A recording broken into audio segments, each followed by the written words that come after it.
Hola, ¿qué tal a todos? Pues vamos a continuar con el tema de movimiento curvilíneo y tiro parabólico.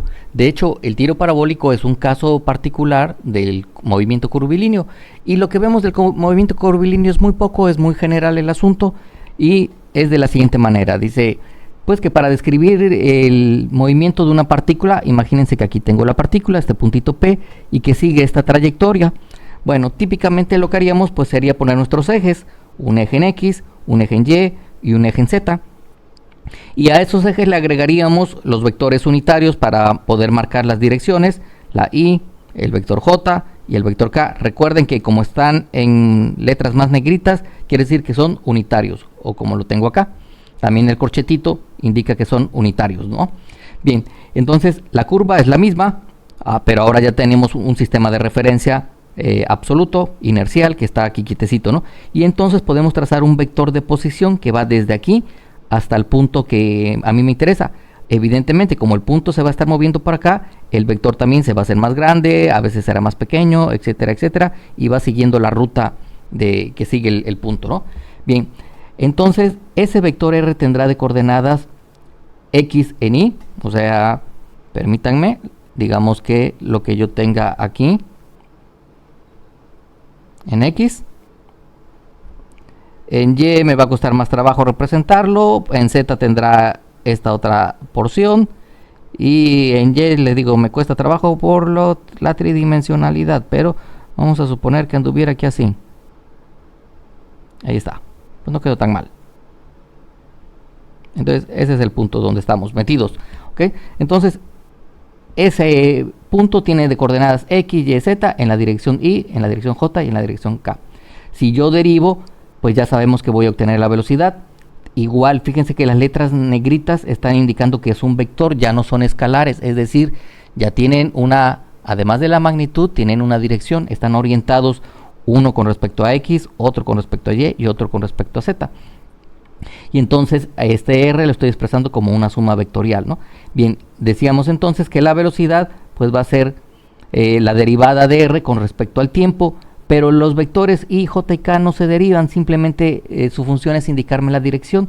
Entonces, como R está compuesto de X, Y y Z, pues va a ser la derivada de X con respecto al tiempo y eso queda en I. La derivada de Y con respecto al tiempo y eso quedará en J. Y la derivada de Z con respecto al tiempo y eso quedará en K. Ahí está.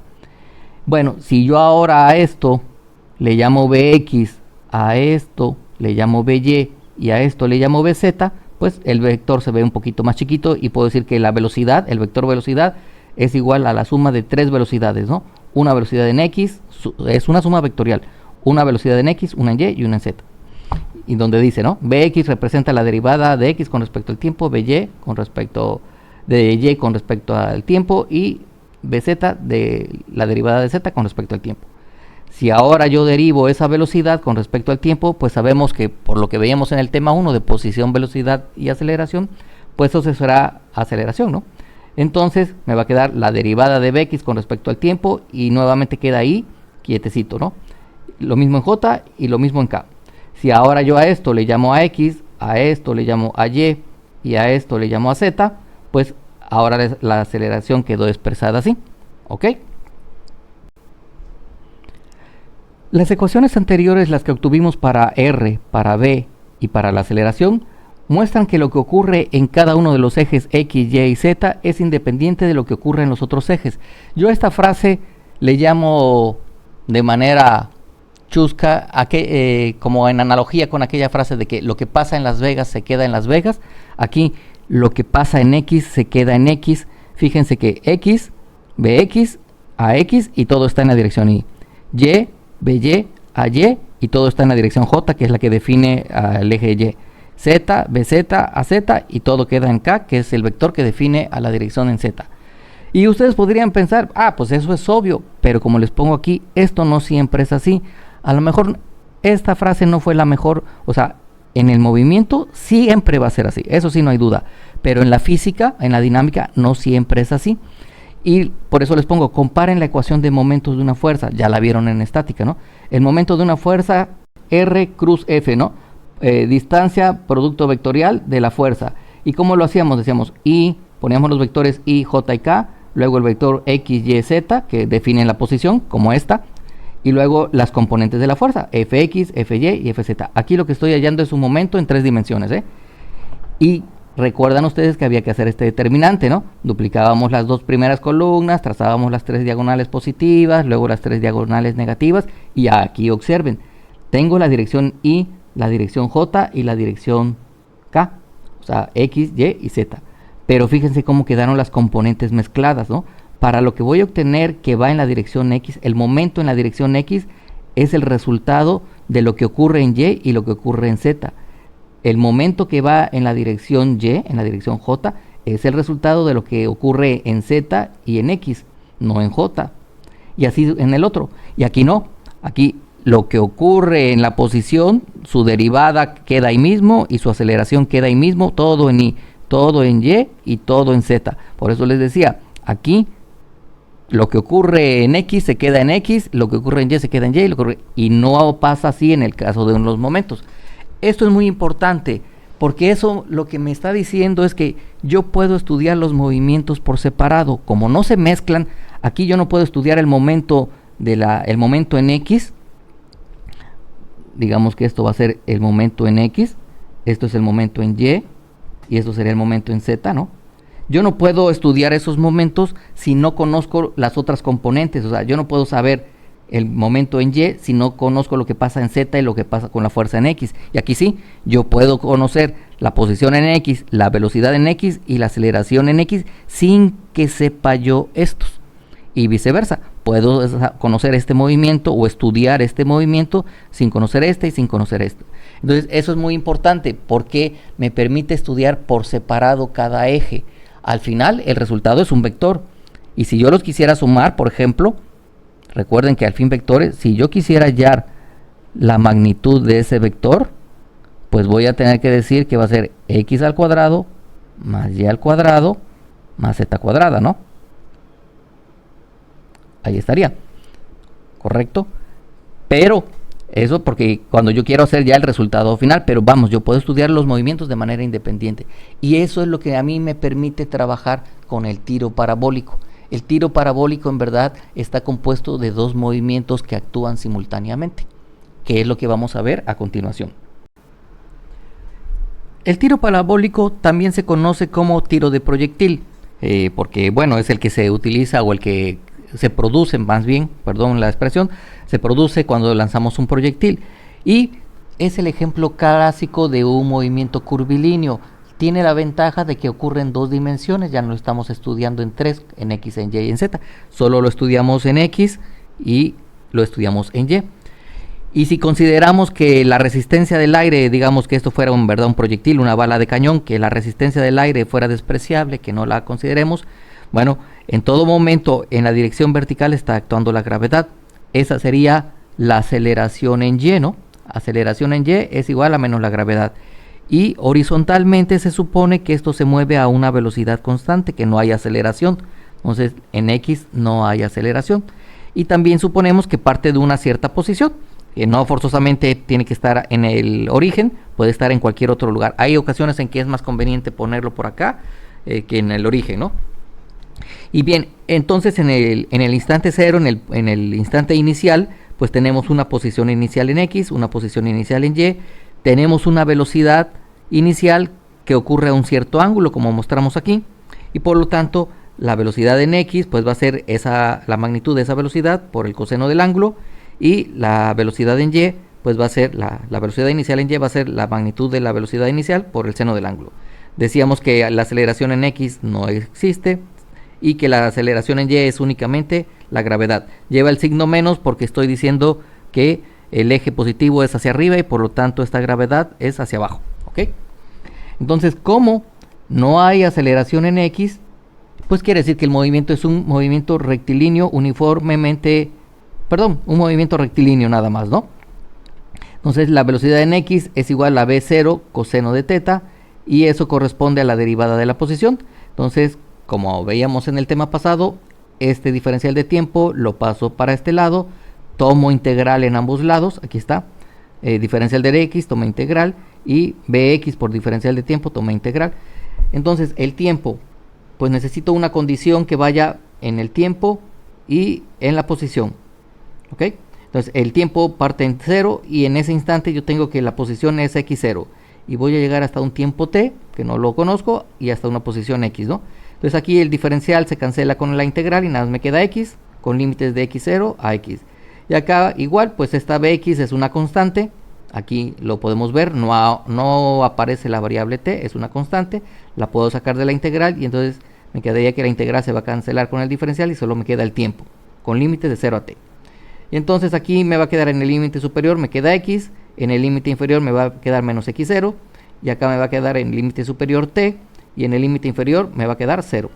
Así que si esto lo paso para el otro lado, dice que la posición es igual a la posición inicial más la velocidad en x por el tiempo, y es la única ecuación que tengo para el movimiento horizontal. Es exactamente lo mismo que teníamos para el movimiento rectilíneo uniforme. Recuerdan que en la lámina anterior les dije, el tiro parabólico consta de dos movimientos, uno horizontal y uno vertical. Bueno, el movimiento horizontal es un movimiento rectilíneo uniforme y el movimiento vertical es un movimiento rectilíneo uniformemente acelerado, ¿ok? Porque ahí sí hay gravedad. Entonces la verdad es que esto consideramos que solo estaría moviéndose hacia arriba, la gravedad lo detiene y lo haría bajar. Así sería el movimiento rectilíneo uniformemente acelerado, ¿no? Nada más estaría aquí. Pero como también está ocurriendo uno horizontal, pues decíamos, cuando esto sube un poquito, ya se movió hacia acá un poquito. Volvió a subir un poquito y se volvió a mover.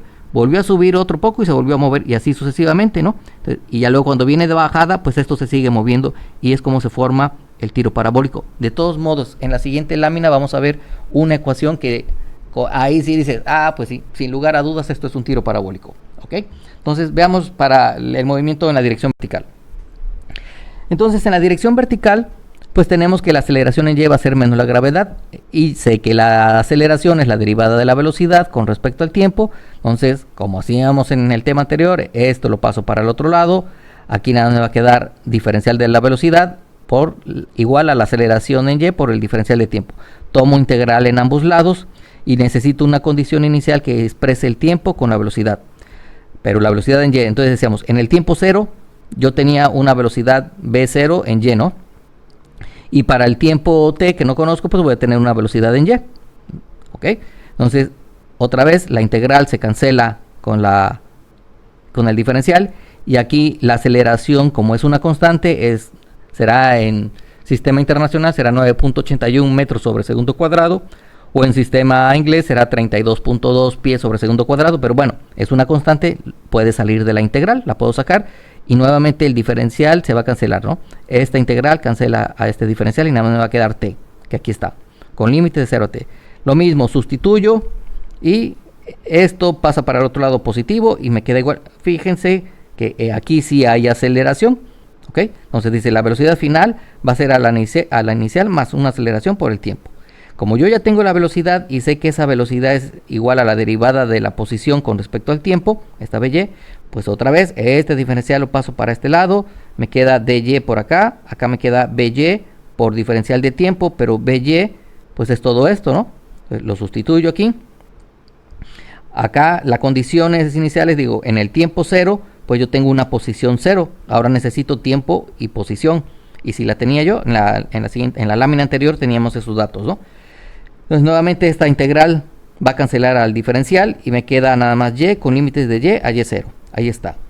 Acá ya no. Esto por esto me va a quedar b0 por y por el tiempo, porque la variable es el tiempo, ¿no? Acá me va a quedar a y por el tiempo, y la integral del tiempo es 1/2 del tiempo al cuadrado. Entonces 1/2 del tiempo al cuadrado y a y, que es una constante. Y todo eso con límites de 0 a t.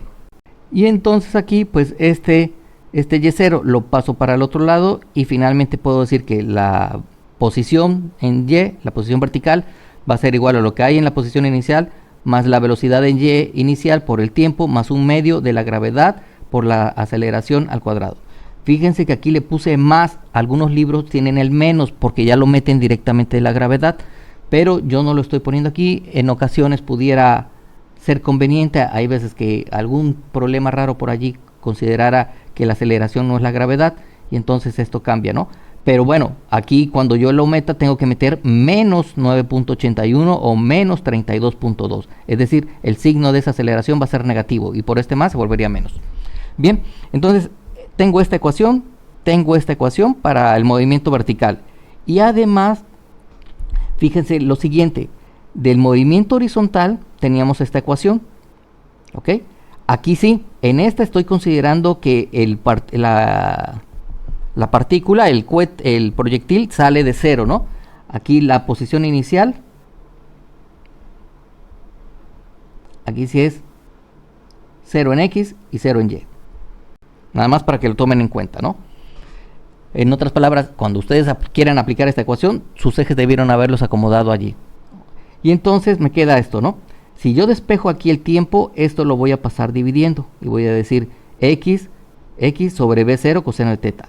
Y si este tiempo ahora yo lo sustituyo en esta ecuación, pero esto vale 0, ¿sí?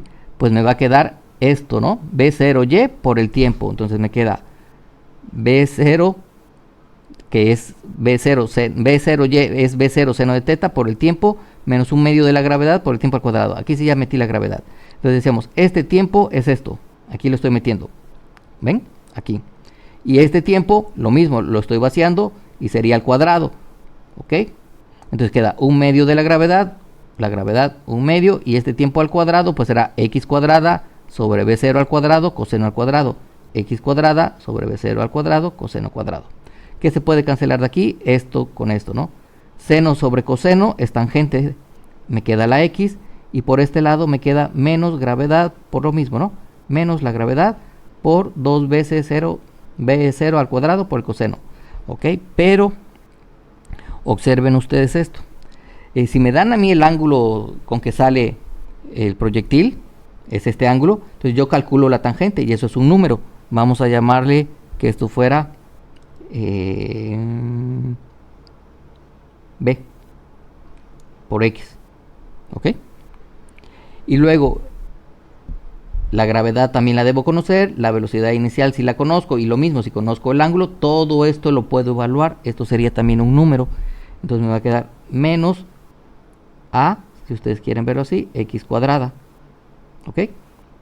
Donde C es lo que me faltaría, vale 0, ¿no? No hay término independiente. 0 igual a, por este lado, a Y. Entonces, si ustedes observan, pues esto es la ecuación de una cuadrática, ¿no? Nada más que no hay término independiente. Entonces, es la ecuación de una cuadrática, es la ecuación de una parábola. Una parábola, su ecuación es una cuadrática. Y entonces es por eso que se llama tiro parabólico. En verdad lo que estoy haciendo es un tiro parabólico. Es decir, cuando yo elimino el tiempo, como veíamos en la grafiquita que teníamos por aquí, ¿no? Decíamos, yo tengo aquí mis ejes. Y decíamos, cuando esto avanzaba hacia arriba, también avanzaba en X, entonces ya no estaba en 0, ya estaba un poquito aquí. Volvía a avanzar hacia arriba y avanzaba en X y estaba acá. Volvía a avanzar hacia arriba y avanzaba en X y así sucesivamente. Entonces se iba formando esta curva, ¿no? Que es una parábola, es la ecuación de una parábola. Por eso es tiro parabólico, ¿no? Pero recuerden que horizontalmente esto es un movimiento rectilíneo uniforme y verticalmente esto es un movimiento rectilíneo uniformemente acelerado. Ya lo único que me falta pues es colocarla aquí, ¿no? Que esto es en X y esto era en Y. Y entonces justamente lo que decíamos, la ecuación de esto es una parábola y por eso se llama tiro parabólico. Y bien, pues ahí está la teoría del tema de movimiento curvilíneo y tiro parabólico. En el siguiente video pues haremos los ejemplos correspondientes, ¿no? Que tengan buen día y nos vemos en un próximo video.